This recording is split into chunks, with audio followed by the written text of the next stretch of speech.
Phone করছেন? কিটা কইছে?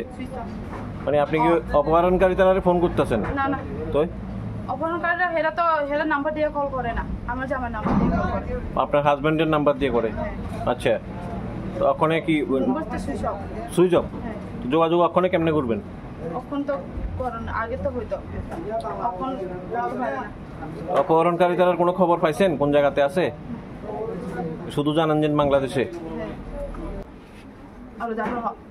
এটা আপনি ভাঙ্গা কইছিলেন তো? এমনি পরিষ্কার ভাবে কইছেন? পরিষ্কার ভাবে কই আছে, আমার লগে একজনও আছিল, ভালো করে বুঝাইছে, বয়স্ক মানুষ, তবু হ্যাঁ আমারে দুর্ব্যবহার করে ফাটাই দিছে।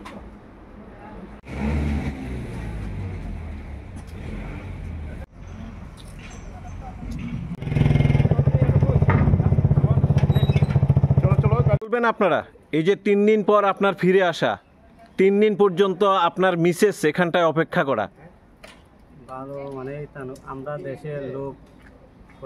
আপনি তো বাংলাদেশে ছিলেন, আটকে ছিলেন, আজকে এখন নিজের দেশে ফিরেছেন, কেমন লাগছে? ভালো লাগছে। কি বলবেন আপনাদের পাশে সহযোগিতা নিয়ে?